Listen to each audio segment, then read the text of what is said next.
Welcome to Oxman Garage, and today we're putting this and that in this and that. We got a lot of this and that's, so we're gonna be busy.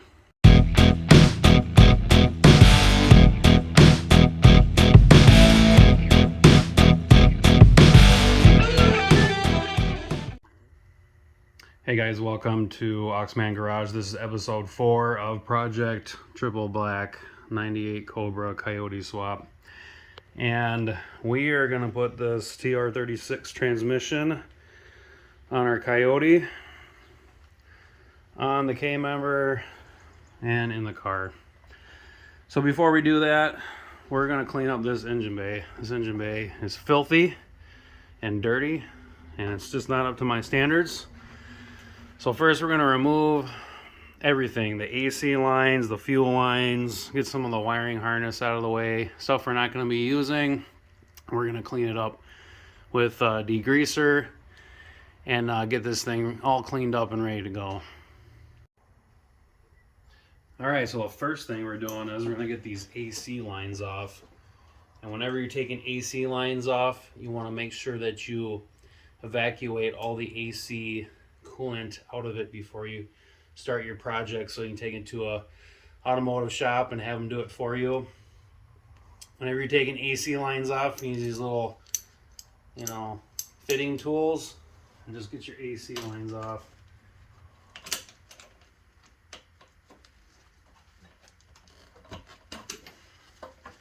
And on the SN95, these AC lines are like bolted in, like down here. And then there's a bracket underneath the radiator, and you get to that. And that's how you get your AC lines off. And it's also connected to the condenser. Alright, so I got all the AC and fuel lines out. I am currently in the engine bay. Does that make me an engine? Vroom. Just a quick little 360 of the engine bay. The previous owner cut into the body right there. I don't know what that was for, but I think later on I'll be patching that up and fixing it. Engine bay doesn't look too bad. A couple scratches. I think it's just really dirty. I'm going to take these camber plates off and put them in the sandblaster, clean them up, and repaint them. I'm going to take off the engine control harness there and the computer. Get rid of that. And the firewall is in really good shape. And then there's the hydro boost, looks good. This car I had a aftermarket stereo before, or alarm system. There's a lot of extra wire harness aftermarket junk they got to rip out. And I'm going to take out the power steering lines and whatnot and clean those up. But otherwise, yeah, everything looks pretty good. Alright, so I got some of the harness tucked behind the fender well. This is where the harness came out here and then ran down here. This is where the MAF sensor and the air temp sensor was, so I got it all behind there. And the disappointing thing is the previous owner really beat the shit out of this fender well right here, and it just looks like garbage. But just trying to clean it up the best I can, and I'll take care of that later. Whenever you're taking these harnesses off, you want to get one of these prying tools, because all these rivets are basically attached to the harnesses. You never want to tug on the harness because you might damage it. So these are pretty inexpensive. Get them at Harbor Freight. I'll put a link in the description for those. Also got the computer engine harness taken off and tucked back there. I'll probably zip tie it to the where the evap canister was. And then I just gotta stretch out the air dryer switch that comes right here to connect to the air dryer accumulator. But I got the camber plates taken off. I'm gonna start vacuuming all the crap out of here and get some degreaser and get it all clean now. Alright, so here's the engine bay. I vacuumed all the crap up and used a degreaser to clean up everything. So it looks good. I like it. So now I'm gonna start prepping to get the engine on. Alright, so here's everything that came out of the car. Here's the AC lines, the compressor. I'll probably just clean up the lines and reuse the compressor. Here's some aftermarket fuel line that blew right there. I don't know what that was, but not reusing that. Evap lines and the evap canister. Probably sell that. And here's the power steering pump and that power steering line. I tried to get that nut off right there. I couldn't do it. It was seized, so I ended up taking the whole thing off. So probably end up taking the pulley off and then trying to take the line off. But if not, I'll probably end up getting a new line. And then here's the power cable with the starter. I'll probably end up reusing that starter. So I got the engine on the K-member, and as you can see, I got 2 bungees here, just keeping it backwards because a lot of the weight's towards the front, but should be okay. So next up, I'm putting the trigger wheel on with the spacer plate, and then the flywheel and the clutch, and then putting the transmission on. So those are my next steps. Alright, so the first thing I'm doing is putting the pilot bearing in, right in there. You want to put a light coating of oil on there. And you just want to start it, and then you want to use like a socket, and you just want to tap that in there. Alright, next I'm putting the MMR trigger wheel on there, and just gonna go right there, and you're just gonna match that little right there, match that little indentation right in the hole, so that's lined up. Alright, so now I'm putting the spacer plate on, and you just want to put the dowels right in these holes right here.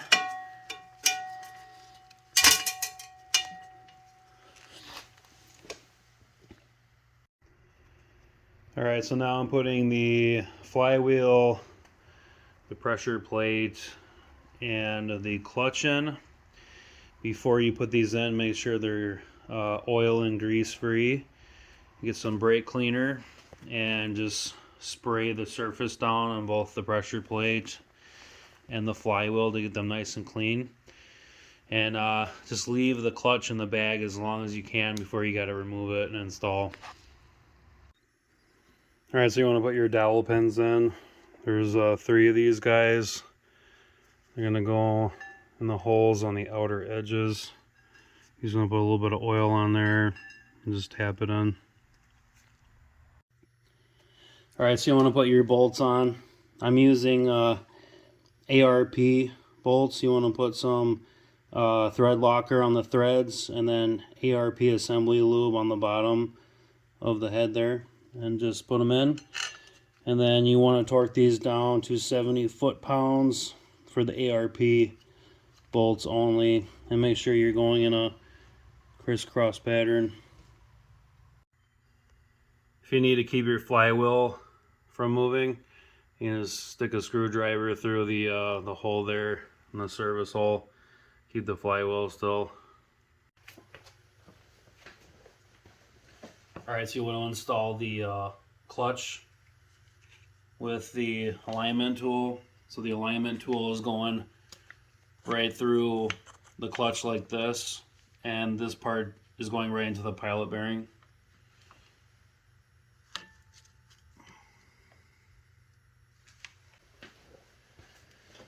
Alright, so now you want to put your pressure plate on. Just want to line up those holes with the dowel pins.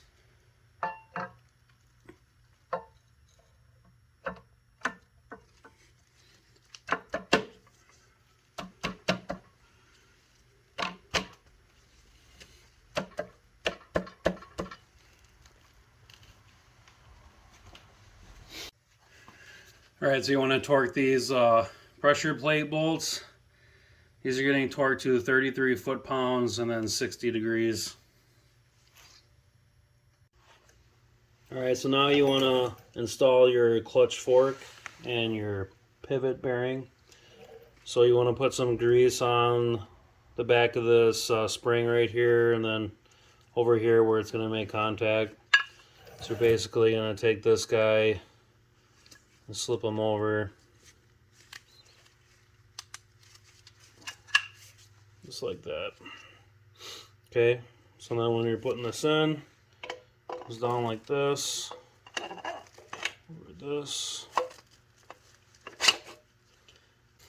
Okay, you just want to bend these forks behind the pivot stud here, and you're just going to push up until it locks. And then you're going to test it, go back and forth. You're going to put some grease on the spline, not too much, but just put a little bit here. Alright, so you want to take your alignment tool out.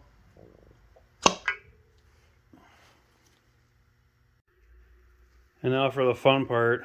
Now I'm going to have to muscle this sucker in there and get that shaft in there. So I'm gonna get at it. Alright, so I got her on there. It is a lot of work if you're doing this by yourself. If you can have someone to help you, that'd be great.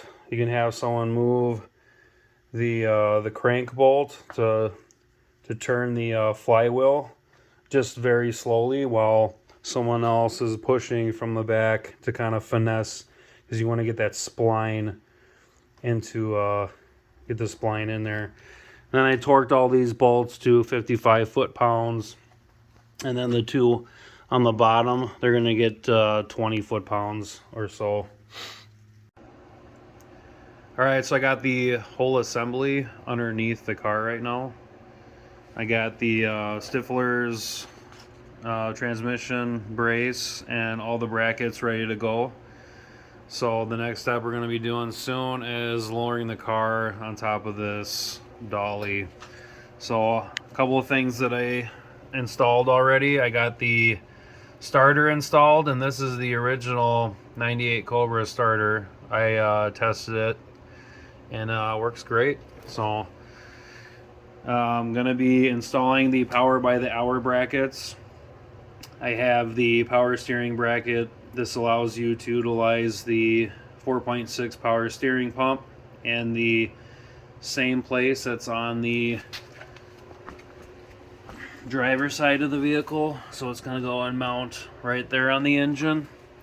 And then I got the AC bracket, and this is going to be used for the stock AC, and it's going to go right there in that position. So I'm going to install those now. Alright, so I got the AC compressor installed utilizing the power by the hour AC brackets.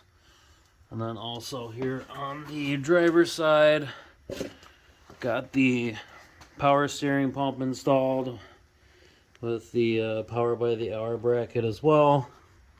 I'm using the MMR aluminum power steering pump pulley. So I got that for 20 bucks on Facebook Marketplace. So should free up about 1,000 horsepower. So going pretty good.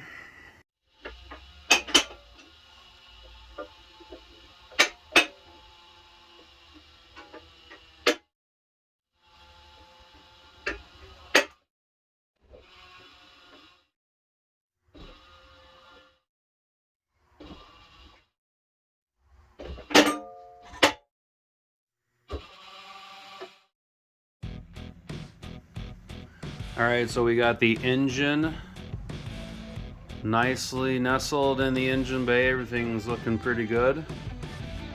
Had to tighten down the K-member bolts, and everything is fitting pretty good. And I'm using the Stifler's crossmember, transmission crossmember, and then a polyurethane mount. So everything is fitting in there really good. So yeah, this concludes this episode for getting the engine in the car. Next thing I'm gonna be doing suspension. So I got all these parts laid out, ready to go. Here's a quick shot of my 96 GT convertible with a Cobra engine swap. I have a full walkthrough video of that if you want to take a peek in my videos. But yeah, this wraps it up. If you guys have any questions, comments, comment below. Again, this is Josh with Oxman Garage.